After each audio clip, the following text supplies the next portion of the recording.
এই পহেলা বৈশাখ উপলক্ষে মঙ্গল শোভাযাত্রার নামে যা হচ্ছে, অন্তত এটা কখনো সে আবহমানকাল থেকে চলে আসা বাংলাদেশের মানুষের মধ্য থেকে গড়ে ওঠা বেড়ে ওঠা কোনো কৃষ্টি বা কালচার না।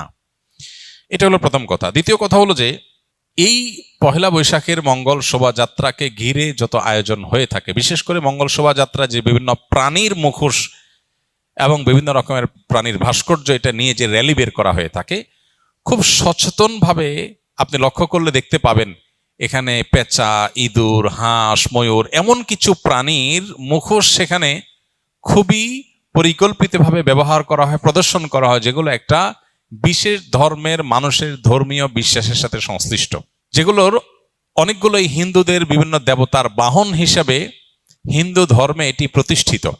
এবং এই যে শোভাযাত্রা হয়ে থাকে, এই শোভাযাত্রার আয়োজক চারুকলা ইনস্টিটিউট সংশ্লিষ্ট শিক্ষক বৃন্দ, ব্যক্তিবর্গ বিভিন্ন সময়ে যে সমস্ত বক্তব্য পত্রপত্রিকা দিয়েছেন, আপনি এখনো গুগল করলে, অনলাইনে সার্চ করলে আপনি দেখতে পাবেন যে তারা স্পষ্ট করে বলেছেন মঙ্গল শোভাযাত্রাটা হলো মঙ্গলের উদ্দেশ্যে যাত্রা। মানে এই যাত্রা কেন হচ্ছে? যাতে করে মঙ্গল আসে।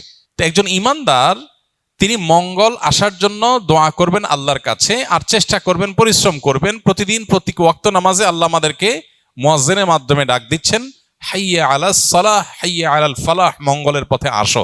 প্রতিদিন 5 বার ডাকা হচ্ছে সালাতে আসার, আল্লাহর কাছ থেকে দোয়া করে প্রার্থনা করে মঙ্গল চাওয়ার নির্দেশ আমাদেরকে দেয়া হচ্ছে। সেখানে এই বিশেষ প্রাণীর মুখোশ এটা ধারণ করার, র্যালিতে নিয়ে বের করার মধ্য দিয়ে মঙ্গল আসতে পারে বা মঙ্গল এভাবে আহ্বান করে মঙ্গল আনা যেতে পারে, এরকম বিশ্বাস করা ইমানের সাথে অসঙ্গতিপূর্ণ।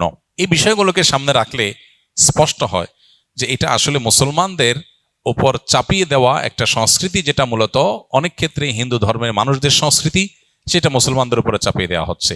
পহেলা বৈশাখকে ঘিরে, মঙ্গল শোভাযাত্রাকে ঘিরে যে কালচার, যে কৃষ্টি আমাদের সমাজে আজ পরিচিতি লাভ করেছে, যেটা আমরা মঙ্গল শোভাযাত্রা দেখতে পাই, এইটাতে আপনি যে সমস্ত উপাদান দেখতে পাবেন, এগুলো মূলত একটা বিশেষ ধর্মের মানুষের ধর্মীয় বিষয় আশয়, সেগুলোকে বাঙালি সংস্কৃতির নামে আমাদের সমাজে গেলানো হচ্ছে। খুবই দুর্ভাগ্যজনক বাস্তবতা। নবীজি বলেছেন, মান তাশাব্বাহা বিকওমিন ফাহুয়া মিনহুম, যে ব্যক্তি কোনো জাতির সাথে সাদৃশ্য গ্রহণ করবে সে তাদের অন্তর্ভুক্ত হয়ে যাবে।